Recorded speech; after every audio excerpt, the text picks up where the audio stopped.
Hi, I'm Courtney at womenlivingwell.org, home of Good Morning Girls, and we are reading through the Bible cover to cover, just one chapter a day. And so this week we began our study in Psalms chapter 51 to 100. I am so glad that you are joining us for this series. I love the book of Psalms. And so we're going to look at Psalms chapter 55 today.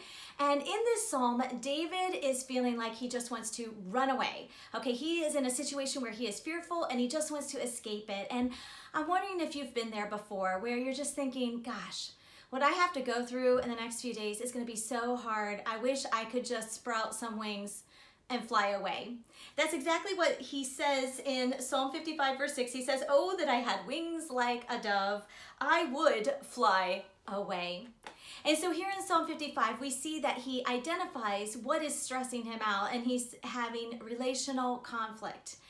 And I really don't know what is more stressful than relational conflict with someone who is really close with you, whether it is a spouse or a parent, a sibling, a child, a coworker, a boss, a pastor, or someone that you maybe go to church with.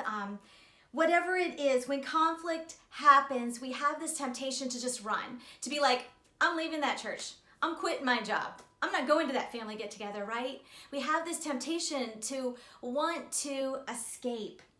And so here we see that he is wanting to break free in a sense. And I have been there. I have been there as a mom of teenagers where I'm just like, oh, this is too hard. I just want to run away because of fear. It is sometimes hard. I get worried about things and I'm concerned. And as a result, I will clamp down maybe and get overprotective out of my fear.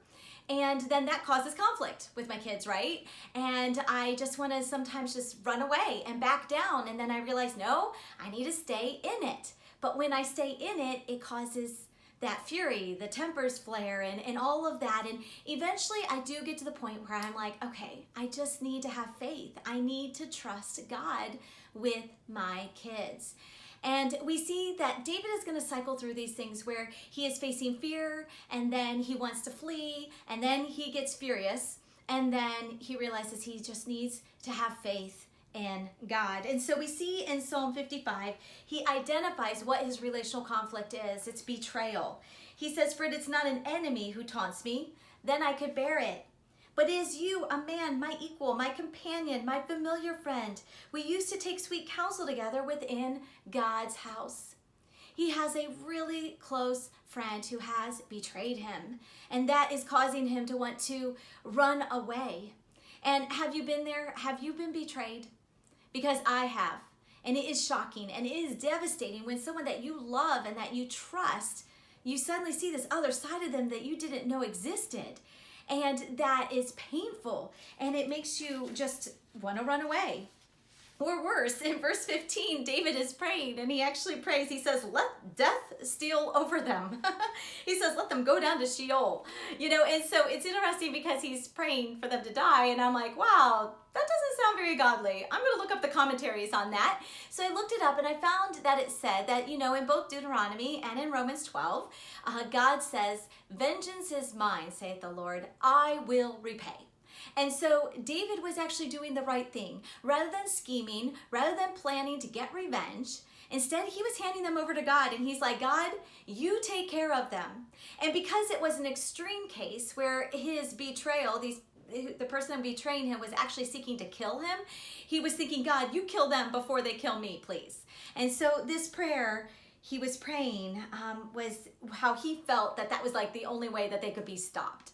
But then we come to verse 22, which I love. It's a verse I memorized many years ago, and actually reading it and studying it in its context this week, it became even more alive, because in verse 22, he says, "Cast your burden on the Lord, and he will sustain you. He will never permit the righteous to be moved." David is saying, cast your burden on the Lord. When we cast our burden on God, that doesn't mean that then it suddenly disappears. No, the promise here is that when we're in the midst of it, while we're still in it, God will sustain us, that he will not permit us to be moved. And so we see David is going from fear to wanting to flee, to fury, to now faith. He's saying, I'm going to give it to God. And one step further, the very last verse, he says, but I will trust in you. He's in complete peace now. He's not running. He's saying, God, I just trust you.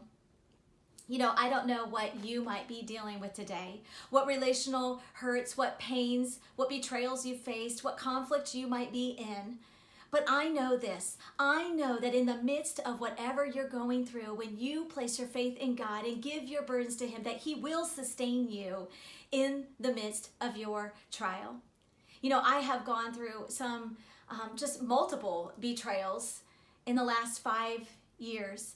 And I am here to tell you that when you don't take revenge, that you get to experience the sweetness of God providing for you and protecting you. That I have experienced the sovereignty of God's hand watching over me as he has taken care of me despite the conflict that I have been in. And so I want you to know that that is the God you serve, that you serve a God who is so faithful to you.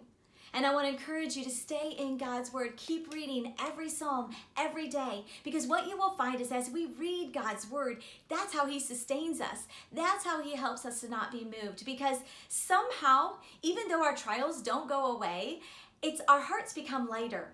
And we see that we are becoming stronger, and we see God's fingerprints all over our lives.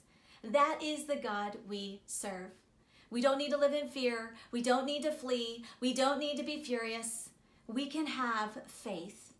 Keep trusting in God and keep walking with the King.